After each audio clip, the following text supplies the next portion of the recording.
So let's talk about diabetes today. So diabetes వచ్చేసి 4 types ఉంటాయి. ఈ 4 టైప్స్ లో టైప్ 1 వచ్చేసి మెయిన్ గా మనకి ఆటో ఇమ్యూన్ డిజీజ్ వల్ల వస్తుంది, ఆర్ ఎల్స్ జెనెటికల్లీ కూడా వచ్చే ఛాన్స్ ఉంటుంది. జనరల్ గా ఇది పిల్లలకి అండ్ ఆల్సో పెద్దలకి ఇద్దరికి వచ్చే ఛాన్స్ ఉంది. టైప్ 2 డయాబెటీస్ ఇది బేసిక్ గా కొవ్వు ఎక్కువైన వాళ్ళకి వస్తుంది, ఒబీస్ వాళ్ళకి వస్తుంది, అండ్ ఆల్సో వంశపారపర్యంగా కూడా వచ్చే ఛాన్సెస్ ఎక్కువ టైప్ 2 డయాబెటీస్. టైప్ 3 వచ్చేసి జెస్టేషనల్ డయాబెటీస్. సో ఇది జనరల్ గా ప్రెగ్నెన్సీ ఉమెన్స్ కి వస్తుంది, ప్రెగ్నెన్సీ టైంలో ట్రిగర్ అయ్యే డయాబెటీస్ ఇది. సో ఇది వన్స్ ప్రెగ్నెన్సీ అయిపోగానే క్యూర్ నార్మల్ కి వస్తుంది, కానీ వీళ్ళు చాలా కేర్ఫుల్ గా ఉండాలి ఫ్యూచర్ లో కూడా. ఎందుకు అంటే ఇది ఎనీ టైం ట్రిగర్ అవ్వచ్చు 5 to 10 years లో మళ్ళీ, if their life style is not proper. So type 4 వచ్చేసి మోనోజెనిస్ ఆర్ సెకండరీ డయాబెటీస్ అంటారు. ఇది చాలా రేర్ కండిషన్, చాలా రేర్ గా వస్తుంది, అండ్ దీంట్లో కూడా దెర్ ఆర్ మల్టిపుల్ టైప్స్ అన్నమాట. దీని గురించి మాట్లాడాలంటే ఇంకో వీడియోనే చేయొచ్చు.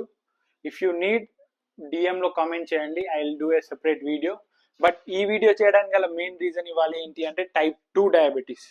సో ఇది జెనెటికల్లీ వచ్చిన వాళ్ళకి మనం ఏం చేయలేము, ఎందుకంటే వాళ్ళు ఎంత ప్రాపర్గా డైట్ తీసుకున్నా కూడా it some point they can prolong it, but they will get this. So వాళ్ళ గురించి కాదు మనం. సో ఇంకొక టైప్ ఉన్నారే, అడ్డగులుగా తినుకుంటా కొవ్వు పెంచి ఒబీస్ అయిన వాళ్ళు, వాళ్ళ గురించి మాట్లాడాలి. ఎందుకు అంటే మీకు ఒకవేళ జెనెటికల్లీ మీ ఫ్యామిలీలో లేకపోయినా కూడా మీ హ్యాబిట్స్ వల్ల మీకు ఇది వచ్చే ఛాన్స్ ఉంది. సో ఇది మీకు రావడమే కాకుండా మీరు నెక్స్ట్ జనరేషన్ కూడా మీరు వద్దనుకున్నా కూడా పాస్ చేస్తారు. మీ ఫ్యూచర్ జనరేషన్ గురించి కొద్దిగా ఆలోచన ఉన్నా కూడా మీ హెల్త్ గురించి ఆలోచించండి. ఇవాళ నుంచే కొద్దిగా మీ డైట్ మీద కాన్సన్ట్రేట్ చేయండి, వర్కౌట్స్ చేసుకోండి, ఒబేసిటీ నుంచి బయటకి రండి. వై? బికాస్ మీరు ఇప్పుడు చేసే తప్పు వల్ల మీ కమ్మింగ్ నెక్స్ట్ జనరేషన్ మొత్తం బాధపడతాయి. మీరు ఇప్పుడు అది ట్రిగర్ చేశారనుకోండి, కమింగ్ నెక్స్ట్ జనరేషన్ మొత్తానికి వస్తుంది, వాళ్ళు ఎంత ప్రాపర్గా నీట్గా డైట్ ఫాలో అయినా. Hope you get this point. ఒకవేళ మీకు ఈ వీడియో నచ్చితే లైక్ చేయండి, షేర్ చేయండి మీ ఫ్రెండ్స్కి ఎవరైతే ఒబీస్ ఉన్నారో.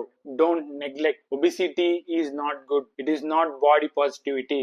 వాళ్ళ ప్రోడక్ట్స్ని అమ్మడానికి బాడీ పాజిటివిటీ అని చెప్పేసి మార్కెటింగ్ చేస్తున్నారు, కానీ obesity, fat is not body positivity.